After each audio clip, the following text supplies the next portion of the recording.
पुरानी सरकारों ने मेवात को सिर्फ वोट बैंक मानकर काम किया, इसलिए वे मेवात को काला पानी कहकर पुकारते थे। नायब सैनी सीएम नायब सिंह सैनी ने राव इंदरजीत सिंह के लिए पुनाहना में मांगे वोट। हरियाणा के मुख्यमंत्री नायब सिंह सैनी शनिवार को पुनाहना कस्बा पहुंचे। इस मौके पर पुनाहना स्थित सब्जी मंडी में आयोजित एक जनसभा में पूर्व केंद्रीय मंत्री एवं गुरुग्राम लोकसभा से भाजपा प्रत्याशी राव इंदरजीत सिंह के लिए उन्होंने वोट मांगे। इस मौके पर नायब सिंह सैनी ने कहा कि वे पुनाहना की इस जमीन को सिर झुकाकर प्रणाम करता हूं। ये पवित्र भूमि भगवान योगेश्वर श्री कृष्ण की लीलाओं की है। मेवात की ये पवित्र भूमि वतन परस्त राजा हसन का मेवाती दादा बाहड़ दादा शाह चोखा की भी जन्म स्थली है। उन्होंने कहा, हमारी सरकार देश के यशस्वी प्रधानमंत्री नरेंद्र मोदी के सबका साथ, सबका विकास, सबका विश्वास और सबका प्रयास की सुदृढ़ भावना को लेकर काम कर रही है। सीएम नायब सिंह सैनी ने कहा, पुरानी सरकारों ने मेवात को सिर्फ वोट बैंक मानकर काम किया है, इसलिए वे मेवात को काला पानी कहकर पुकारते थे। लेकिन भाजपा सरकार ने इस सोच को बदला है, इसलिए आज मेवात में भी उतने ही विकास कार्य हुए जितने दूसरे जिलों में हुए हैं। सीएम ने कहा कि मेवात में पानी की समस्या हो या सड़क की, हमारी सरकार ने बिना भेदभाव यहाँ काम किए हैं। बड़ी विडंबना है कि यहाँ से निर्वाचित विधायक ने कभी विधानसभा में कमियों को नहीं बताया, बल्कि वे सिर्फ डराकर वोट लेते रहे। बावजूद इसके पूर्व मुख्यमंत्री मनोहर लाल जी ने अपने 9.5 साल के कार्यकाल में मेवात को अभूतपूर्व विकास कार्य किए, ये आप सब जानते हैं। सीएम नायब सिंह सैनी ने कहा कि कितनी विचित्र बात है कि इस क्षेत्र में आज़ादी के 70 साल में 3 सरकारी कॉलेज खुले। हमारी सरकार ने यहाँ 3 नए कॉलेज की स्थापना की। पहली बार हमारी सरकार ने ही मेवातियों के स्वास्थ्य की चिंता की और यहाँ अब तक 4.5 लाख आयुष्मान कार्ड बनाए गए हैं। बीते सालों में यहाँ 8,000 लोगों को आयुष्मान के माध्यम से फ्री इलाज हुआ, जिसके 28 करोड़ रुपए मेवातियों के बच पाए। परिवार पहचान पत्र के माध्यम से यहाँ के लोगों को सर्वाधिक फायदा हुआ। मोदी मनोहर सरकार की हर गांव बिजली पहुंचाने के सपने को भी हमने बीते सालों में पूरा किया और 40,000 बिजली कनेक्शन सुनिश्चित किए गए। हम खेलों को बढ़ावा दे रहे हैं, इसलिए गांव-गांव खेल नर्सरी खोली गई। मेवात का विकास इस रूप से देखा जा रहा है कि आज 26,643 मेवातियों ने प्रधानमंत्री नरेंद्र मोदी की फसल बीमा योजना का फायदा उठाया और 70 करोड़ का मुआवजा लिया।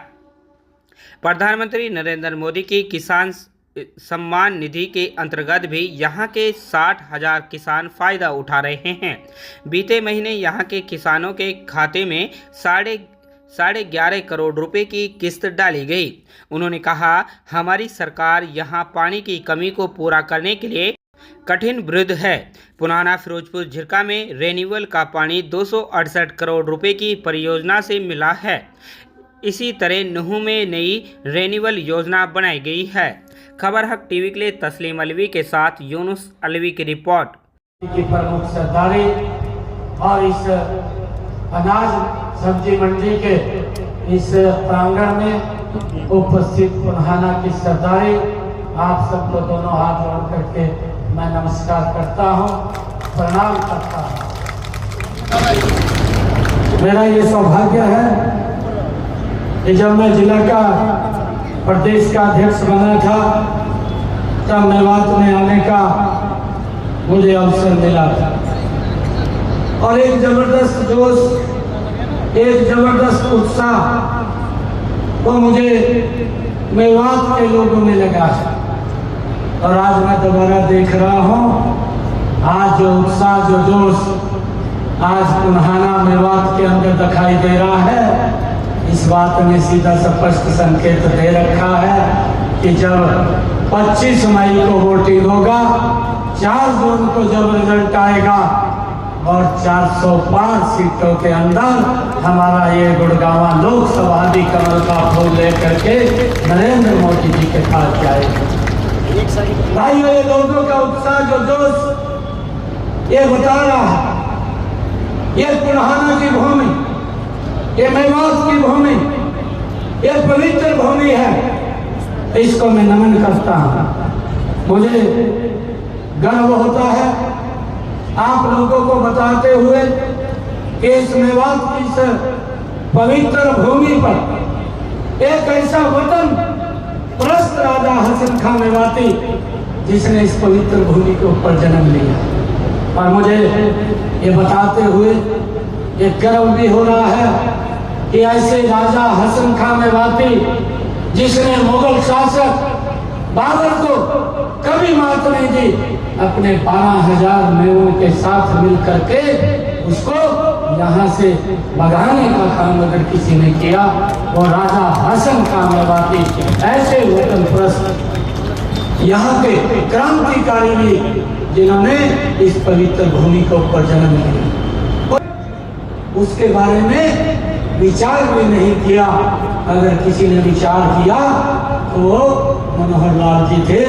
पिछले दिनों यहीं बड़खली चौक के ऊपर उसके शहीदी दिवस को मनाने का गौरव भी वो आज हमें प्राप्त हुआ। ऐसे महान व्यक्तित्व को मैं प्रणाम करता हूँ। मैं ऐसे महान व्यक्तित्व को, उस क्रांतिकारी वीर को जिसने इस देश की एकता के अंदर अपना सर्वस्व न्यौछावर किया, इस भारत भूमि के ऊपर कुर्बान हुए, ऐसे हसन खां मेवाती को मैं नमन करता हूँ। भाइयों, मुझे खुशी है बताते हुए इन 10 वर्षों में मैं ये भी देखता हूँ कि पूर्व की सरकारों ने लंबे समय तक इस मेवात को एक वोट बैंक के लिए इस्तेमाल किया है। वोट तो लेते थे, इस प्रकार के झूठे वादे करके लोगों के अंदर भय पैदा करके वोट लेने का काम करते थे, परंतु विकास नाम की चीज यहाँ पर दिखाई नहीं देती थी। लोग विकास से भाइयों दूर दूर भागते थे। परंतु इन 10 वर्षों के अंदर अगर हम देखते हैं, नरेंद्र मोदी जी के नेतृत्व वाली सरकार और भारतीय जनता पार्टी मनोहर लाल जी के नेतृत्व वाली सरकार ने पिछले 10 और 9.5 वर्षों के अंदर मेवात को एक विकास की नई दिशा के साथ जोड़ने का काम इन 10 वर्षों के अंदर किया है। भाइयों, मुझे खुशी है आज मैं नरेंद्र मोदी जी ने इस बात की चिंता की है। कांग्रेस के लोग तो भाइयों इसको एक वोट बैंक के रूप में उपयोग करते थे, परंतु नरेंद्र मोदी जी ने चिंता करते हुए मेवात को स्पेशल डिस्ट्रिक्ट के अंदर शामिल करके, आकांक्षी जिला में शामिल करके, ये पिछड़ा नहीं, ये अगड़ा होना चाहिए, और उसके लिए हमारी सरकार ने लगातार इसको आगे बढ़ाने के लिए काम किया। और देखते ही 10 वर्षों में मेवात विकास की एक नई दिशा के ऊपर आगे बढ़ा है। चाहे यहाँ पीने के पानी की व्यवस्था की बात हो, चाहे यहाँ रोड्स की बात हो, चाहे यहाँ इंडस्ट्री, नई इंडस्ट्री लाने की बात हो, चाहे यहाँ पर एजुकेशन संस्थान खोलने की बात हो।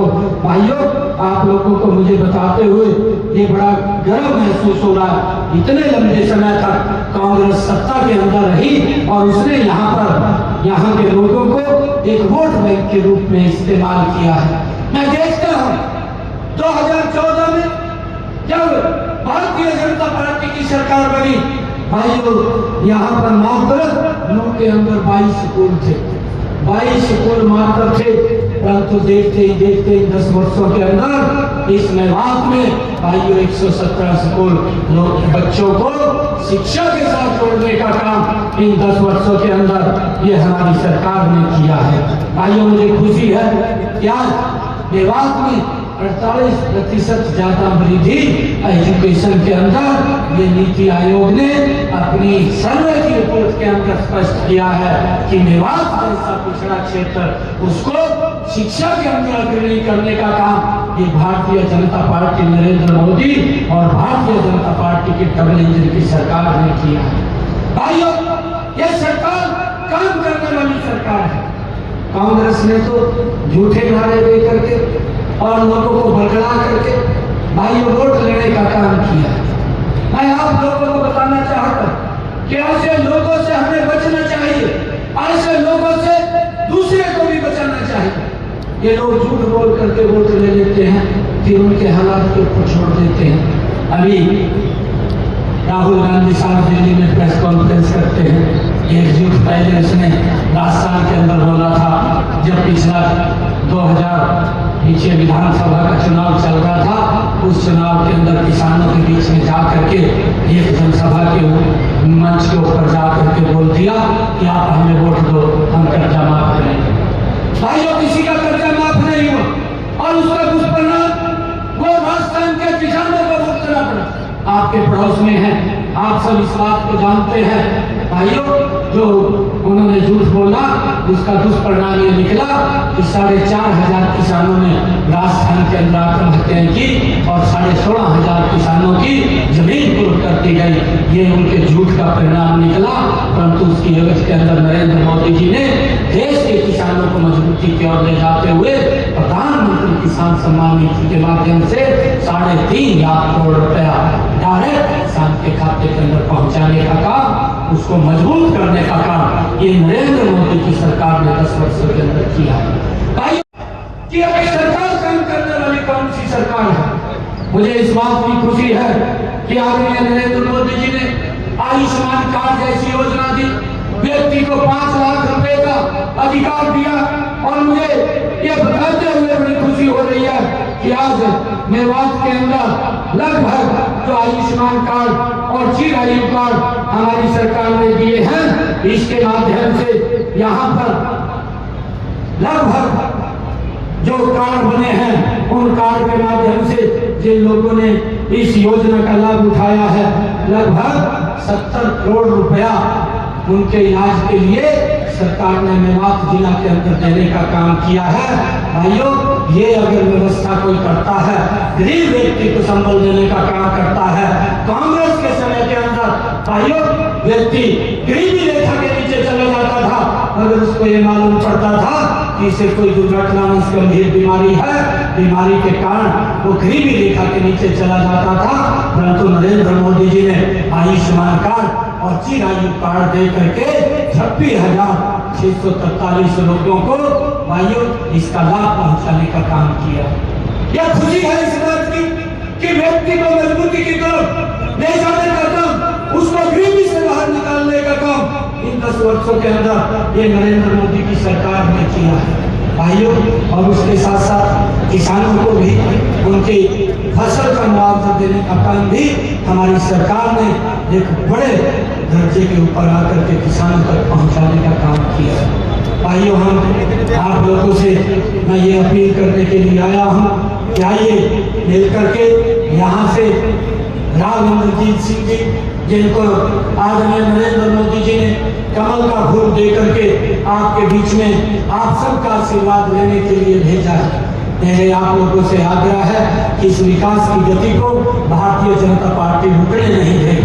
जो भी हमारे नेता मंच के ऊपर बैठे हैं, कभी भी ये काम लेकर के हमारे पास आएंगे, आप कमल का फूल खिलाइए। मैं आप लोगों को विश्वास दिलाता हूँ कि इस विकास की गति को जो नरेंद्र मोदी जी और मनोहर लाल जी ने इस गति को आगे बढ़ाया था, इस गति को और तेज करने का काम ये हमारा है। इसको हम कहीं रुकने नहीं देंगे, इस विकास की गति को आगे बढ़ाने का काम करेंगे। जो भी मेवात के लिए जो भी पूर्ति की सुविधाओं की आवश्यकता है, उन आवश्यकताओं को प्राथमिकता के आधार के ऊपर पूरा करना ये हमारी जिम्मेवारी है। और भाइयों, हम मिल करके यहाँ से कमल का फूल खिलाएं, किसी की बात में ना, कहीं तो लोग झूठ बोल करके लोगों को बड़बड़ा करके वोट लेने का काम करते हैं, फिर उनको उसके हालात के ऊपर छोड़ देते हैं। भाइयों, ये लोग बोलते हैं, अभी राहुल गांधी साहब बोलते हैं कि मैं 1 घंटे के अंदर गरीबी को समाप्त कर दूंगा। भाइयों, ऐसे ऐसे ये बातें ये बोलते हैं जिससे कि लोगों को भाइयों बरगड़ा करके वोट लेने का काम करते हैं। परंतु मैं आज पुराना की सरदारी के बीच में खड़ा हूँ।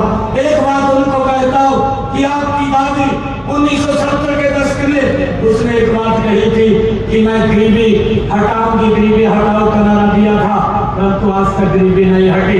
और उनके पिताजी ने, राहुल गांधी के पिताजी ने दिल्ली में बैठ करके कहा था, मैं 1 रुपया भेजता हूँ, पुनाहाना में 15 पैसे पहुंचते हैं, 85 पैसे कहाँ चले जाते थे, कौन से भ्रष्टाचार की बेड़ चढ़ जाते थे। होने थे, कौन सी गरीब व्यक्ति की सुविधा पर खर्च होने थे, इसकी चिंता नहीं की। परंतु आज नरेंद्र मोदी की सरकार और डबल इंजन की सरकार 1 रुपया मोदी जी भेजते हैं, 1.25 रुपया करके इसको मेवात के वेलफेयर के लिए खर्च करने का काम ये हमारी सरकार करती है। भाइयों, आप लोगों से हम एक अपील करना चाहेंगे, बटन को दबाइए, यहाँ पर कमल का बटन दबेगा, दिल्ली में नरेंद्र मोदी जी के पास वो ताकत पहुंचेगी, और जब वो ताकत पहुंचेगी ये देश विकास की और गति के ऊपर आगे बढ़ेगा। ये हमारा मेवात भी ये विकास की गति के ऊपर आगे बढ़ेगा। जितने भी काम को आप हमारे ध्यान में लगाएंगे, 4 तारीख के बाद उन सब कामों को भी हम पूरा करने का कार्य करेंगे। भाइयों, जो भी हमारे नेतागण हमें बताएंगे कि यहाँ की ये समस्याएं हैं, उन समस्याओं का समाधान करना ये हमारी सरकार की प्राथमिकता है। आइए मिल करके एक वोट कमल के बटन का दबा करके रामचंद्र जी को यहाँ से सबसे बड़े बहुमत से जिता करके नरेंद्र मोदी जी के पास भेजने का काम करेंगे। आज मैं हरियाणा के एक कोने के अंदर जा रहा हूँ, आज एक ही आवाज आ रही है कि जब 4 जून को रिजल्ट आएगा, हरियाणा की 10 लोकसभा की सीटें बड़े मंडल के साथ तीसरी बार नरेंद्र मोदी जी को प्रधानमंत्री बनाने का काम करेंगे। आप सब इतनी भारी संख्या के अंदर आए हैं, आप सबका मैं दिल से बहुत बहुत धन्यवाद करता हूँ।